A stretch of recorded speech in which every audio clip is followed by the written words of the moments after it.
game, but the reaction from fans, politicians and many players has been furious. You're going to be with us quite a bit in the studio today, talking to a number of guests as well. It hasn't gone down well with so many elements of those who love this game and have been such an important part of the game for such a long time. Yeah, and I think the important thing is it's just a really stark reminder, isn't it? If you're lucky enough to go and watch your football team, maybe you have a season ticket, you were lucky enough to go and watch them. I think we are all lulled into this kind of weird sense that it's still a community. You're watching with your friends. You project everything that you love onto this team that you follow. It's all about loyalty. But actually, this is a big reminder. It's a business and it's about money. So fans groups associated with all 6 English clubs have voiced their opposition to the new European Super League. Liverpool supporters group Spirit of Shankly said they were appalled by the decision of Fenway Sports Group, the club's US-based owner. They said FSG have ignored fans in their relentless and greedy pursuit of money. Football is ours, not theirs. Our football club is ours and not theirs. Chelsea Supporters Trust called the move unforgivable and said their members and football supporters across the world have experienced the ultimate betrayal.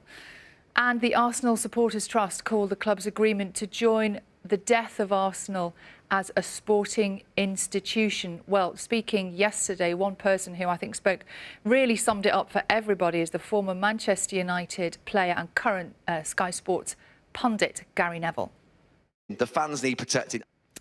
I think Gary Neville just echoing what we've already said this morning, that actually this now is a situation where the fans maybe need their interests protecting going forward.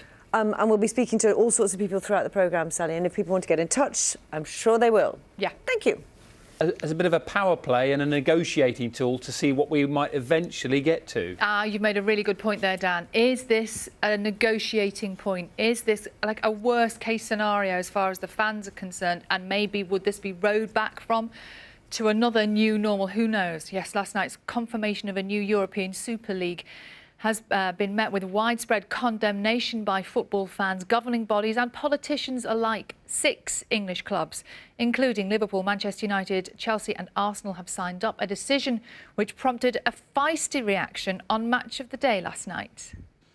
Well, we're joined now by the football journalist Julien Laurent. Julien, I don't know how much of that you could hear. What would football look like if this were to go ahead? It's a really good question. I mean, you could see it on... Why is this happening now? I think this is, and Dan said... It's a harsh reminder for the fans, isn't it? That, you know, when we go and watch a football club that we love to watch and we get involved, when watch our heroes playing and feel that sense of community, it is a stark reminder, isn't it, that it's not actually about that. This is a business. The threat of being taken out of the domestic league and for players not being able to play for their national side, that's a big one, isn't it? Well, away from the Super League proposals, it was a big day at Wembley yesterday. Fans were back to see Leicester beat Southampton 1-0 in the FA Cup semi-final. Premier League title race is looking a little more interesting this morning, with Manchester United now trailing leaders City by just 8 points, with 6 games to go following a 3-1 win over Burnley. Celtic will end the season without a trophy for the first time in 11 years after Rangers knocked them out in the last 16 of the Scottish Cup. Stephen Davis scored. Formula One is shaping up for a year to remember if the Emilia-Romagna Grand Prix, won by Max Verstappen, is anything to go by. More on the new league proposals coming up throughout the morning. Thank you very much. It's very good to hear some different opinions on that. Thank you very much. The organisers say it will bring more money into the game, but the reaction from the fans, politicians and many players has been furious. Gone down particularly well, this announcement, has it? Really interesting to hear from those fans in that piece just then. I love the gentleman who said it's a load of codswallop. Great word, lots of people talking in those terms. And the announcement has prompted a furious reaction from within the game too. This from the former Manchester United and England defender Gary Neville. Just take a look. Well, fans groups associated with all 6 English clubs have voiced their opposition to the new league. Liverpool, and it is one of those moments, isn't it, where how you feel about your football club now is right up against the reality that it's a commercial organisation, it's a business. I think that hits at the heart of it, doesn't it? Because I think as a fan of a football club, you want the traditions and the history of that club to be upheld. And I suppose you look to the owners of those clubs and you hope that your owner is seen as a sort of cultural custodian, someone who cares about the club as much as you do. But the truth of it is that they're asset managers, and they are out for the biggest amount of money they can get, and they will do that however they can. And this is the means of which they have seen to see they can make the most cash. Yeah. And they don't care about the fans. And as a fan, I think you project lots of your own feelings and emotions onto the club that you follow. You kind of think everybody, you're all in it together. And actually, you're right. This is the moment where you realise that maybe that's not quite the case. Yeah. Just simply comes down to greed, doesn't it, I think? And Money. there's a big turf war that's going to happen for the next few months, negotiating to try and see who's got the power and who controls what. Yeah. Thanks, It's going to be good fun, isn't it? We'll continue following it over the next, whatever it takes. It's got a big reaction, this, hasn't It's it? got a massive reaction from the fans, particularly last night and this morning. Morning, everyone. The announcement prompted a very strong reaction from fans and governing bodies alike. Well, we're joined now by former Chelsea player Pat Nan, though, why the fans actually just seem to hate this idea. Absolutely. Like this, and, you know, this is how the Premier League started. But doesn't this specific proposal take away some of the magic from football? No relegation, no promotion. And don't we need that jeopardy? Point up for negotiation, isn't it? This is like, I don't think this is a particularly firm line in the sand, is it? This is an announcement which I know lots of the fans have reacted very angrily to, particularly when perhaps you see your own club's name on that list. What was it like when you saw that Chelsea were signed up? Like, for you then, where do you think this will eventually land? Who the players have at this point? Because I know we talk about player power a lot, don't we? But actually, the real power, the money, who want to make more money, the owners of these clubs. But if your star players are told that they can't play for their national side and they're not going to be part of a Premier League, how much of their opinions will count for? How important are their own views? Thank you very much indeed. Real insight. And what he thinks that we could eventually see. And this is a gambling chip. Yeah, like you said earlier, Sal, I think they've probably, and Pat touched on it as well, they've thrown in a worst case scenario, haven't they, Yeah. to say this is what could happen. Yeah. And now there's a turf war going to go on to try and find some sort of middle ground. And it's about, like Louisa said this morning, it's about dosh. It's about dosh. Who holds the purse strings. And whatever they row back to now, it could be seen as a compromise, couldn't it? And people might think, well, actually, that's not quite as bad as it could have been. Interesting. We'll be following it closely. Thank you, Sally. Thanks. The organisers say it'll bring more money into the game, but the reaction from fans, politicians and many players has been furious. Intimating that this is probably the first step in what will be quite a high-end negotiation. What did he call it? A gambling chip? Yeah. Which I think is that's the perfect way to describe this, isn't it? The announcement, though, as you can probably tell already this morning, has proved really unpopular, especially with spectators. Fan groups associated with all 6 English clubs have voiced their opposition to the new league. Let's start. We mentioned Pat Nevin. It looks like change is coming one way or another. And earlier on, Pat told us that the players and the clubs will always follow the money. Isn't that interesting? The money will move to whichever the next league is, whatever the next development. And as Pat referenced, he said, this is kind of the way the Premier League started all those years ago.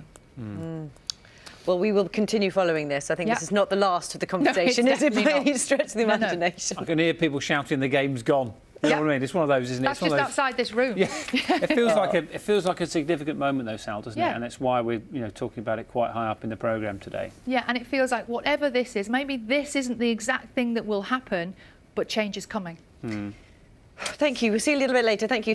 Yeah, Sally's here. We've been talking about it all morning. It's not gone down well, has it? Never mind total eclipse. I need a hero, quite frankly, right now, because this is getting really, really complicated. Not proving very popular with the fans this morning. Morning, everybody. The announcement has prompted a really strong reaction from the fans and governing bodies alike. I can tell you this from the European, the people that are representing the European Super League. A little bit more information today. They are suggesting, we talked, didn't we, about there being no relegation, no promotion. That is, in fact, not true. 25% of the league will be open for qualification, so clubs can qualify. There will be a 25% gap in the league for 5 European clubs to play themselves into. How they get there is not quite yet decided, but it isn't a completely closed league. But the unpredictability is part of the essence of sport, isn't it? And I think it's the fact that what has annoyed so many fans is they're taking away that opportunity, and that they're trying to limit that unpredictability and sort of guarantee their own position in there every year. Yes. And, you know, if you look at it, the clubs that have signed up to it are the biggest and the most powerful clubs in the world. They, at the moment, are holding quite a lot of the cards. Well, let's hear now from former chairman of Manchester City and of the Football Association, David, saying they will provide money that will trickle down to clubs lower down the leagues. They're saying 10 billion euros over 23 years. That is around 400 million euros a season for the next 23 years.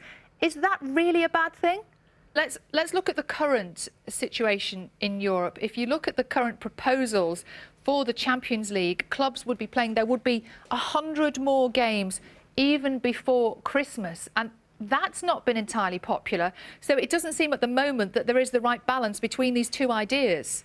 What you think about this? We know that this morning, just in the last hour or so, the European Super League have filed legal proceedings to protect the clubs that have already signed up for this. They say that the current competition law here is not lawful because at the moment they are suggesting that if clubs want to go into the European Super League, then no one should be able to stop those clubs from doing it and therefore prevent footballers from playing for their national side. What do you make of that? Associated with Manchester City over many, many years. What's it like for you now to watch that club be a part of this?